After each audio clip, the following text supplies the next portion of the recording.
Welcome to another episode of Riding and Wrenching, the biggest little YouTube channel on the entire interwebs.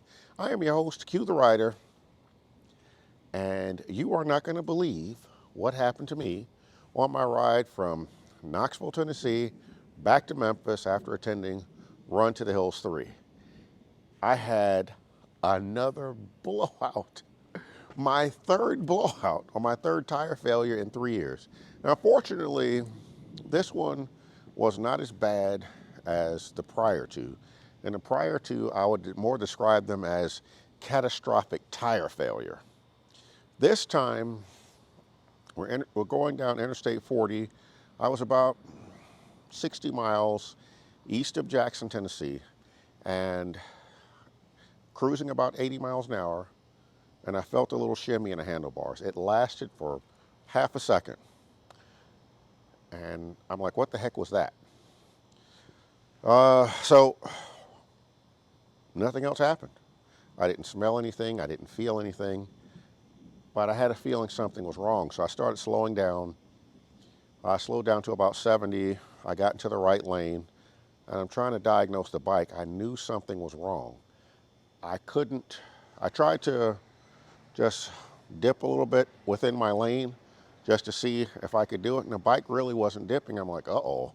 I knew something was wrong. And before I really had a chance to figure it out, the guy I was riding with, who happens to be a subscriber to my channel, Brian, I appreciate you. He pulls up next to me and just starts pointing to the side of the road. He jumps in front of me and we get off at the next exit. Coming down the off-ramp, that's when I knew I had a flat tire, because the bike became a little bit more difficult to control. I didn't get a death wobble or anything like that, but when you have a flat, it's very hard to control the bike. Now, the good thing about motorcycle tires is that they have a very stiff sidewall, and we've heard the term run flat tires, and I'm not going to say that motorcycle tires are run flat tires, but I will never go on a dark side on my bike, because car tires definitely have a soft sidewall. The sidewall in motorcycle tires are stiffer. And that's probably what saved me, because while I'm trying to diagnose my bike, I didn't have any air pressure. I didn't know it because this bike doesn't have tire pressure monitoring. But in any event, we pull into a gas station and we start looking at the tire, and I found not one, but two holes in the tire. They were about 6 inches apart. So my plan was to plug the tires and get back on the road and try to make it back to Memphis. I was about 150 miles away from home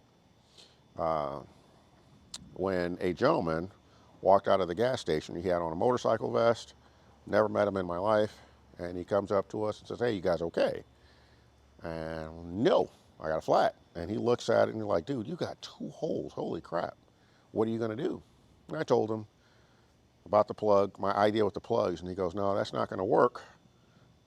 At least I don't think it will. You have too far to go, and the weather was looking like crap."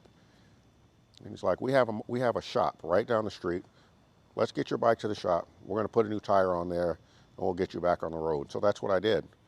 And the funny thing is, Brian and I had just finished talking about how awesome bikers can be. And here we are. We ran into a guy who's with a club called Everlasting Brotherhood of Gentlemen Bikers. And the gentleman's name is Chief. And he guided us back to their shop. We eventually made it there. We took the tire off. We looked at it. The sidewall was damaged. The two plugs that I put in, they did hold, but the bike was wobbling the whole way back. That was a real interesting ride trying to go another 10 miles. But in any event, learned a lot during this trip. Again, number one, I'm never going to go on a dark side on my bike, i.e. I'm never going to put car tires on my motorcycle because those sidewalls are soft. Second thing I learned, I really want tire pressure monitoring, because all of those seconds that I wasted trying to diagnose what was wrong with my bike while it was going 70 miles an hour, if I'd had tire pressure monitoring, I would have gotten a warning. I really had no idea what was wrong with my bike. It was perfectly normal, except for the fact that it would not dip going down the interstate. That was the only clue I had something was wrong. Although it did feel a little bit like what you experience when you're riding in heavy winds. except I knew I wasn't in any heavy winds. It was just a very weird, interesting dynamic with the bike. But we got there safely, took the tire off. Here's the other thing that I learned. I actually do have internal bead balancing on this tire. If you watched my video about, I think one of my videos about the 21-inch tires, these are Coastal Moto rims, and you can order a kit with the rim, tire, bearings installed, ready to go. Except there are weights on the tire, and I was expecting the tires to be internally balanced, meaning I wasn't expecting there to be weights, but there's weights on the tires anyway, and it's internally balanced. I don't know how that's supposed to work, but the bottom line is that the guy who was helping with my bike is telling me that those beads that for internal balancing are actually eating away at the inside of your tire, because there's a fine white dust inside of the tire.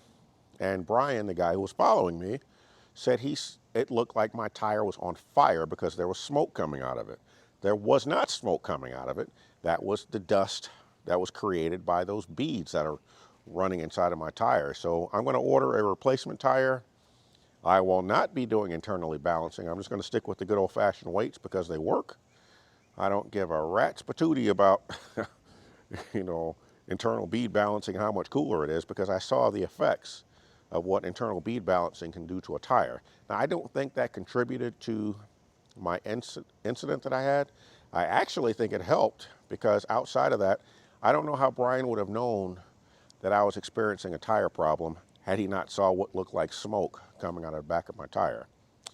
So what else did I learn? Let's see. I love my bike because, again, this is my third tire failure. A nail, oh, I'm sorry, there was a nail in the tire. We did find a nail in the tire once we took it off the rim. So it wasn't anything particularly spectacular about it. It was just a nail, but I don't know how one nail could put two holes in your tire, so there must have been something else. I didn't feel it, but I will tell you that if you have a tire failure, if you have a catastrophic tire failure, your bike is going to let you know immediately, because it's going to wobble and start doing some really unusual and strange things. The loss of tire pressure that I experienced this time was a lot more subtle, and the stronger sidewalls of these tires did their job. They kept me from going down. Oh, okay, here's another thing that I learned. Bikers are awesome. I'm just going to say it. This guy's in a biker club that I had never heard of before, and they bailed me out. And so a big shout out to the Everlasting Brotherhood of Gentlemen Bikers. His name is Chief. Great guy. And if you ever have some type of mechanical failure on the side of the road, I hope you run into a cool biker like this guy. He was extraordinary. He and his club brother helped us out, or helped me out, got me back on the road, took me in, and treated me like family. So I'm very grateful, and also grateful to Brian, and which is really interesting because I met him by happenstance at Southern Thunder Harley Davidson, and he asked if he could ride with me to Knoxville. I was going by myself, but he came along with me, and had he not been there, I don't know if I would have stopped sooner or later. I don't know what would have happened. But the bottom line, he was there. So Brian, I'm grateful. And so that's it. Hopefully that helps somebody. I don't know how, but interesting story nonetheless. I had a fantastic time in Knoxville. Run to the Hills is a great event. I'm going to have another follow-up video coming out hopefully tomorrow or the day after, really soon. And I appreciate everyone who's been supporting the channel. All of you that I met in Knoxville, it was my honor and my pleasure to meet you. And I look forward to seeing you on the road again. This is Q. I'm riding, I'm wrenching, and I am out.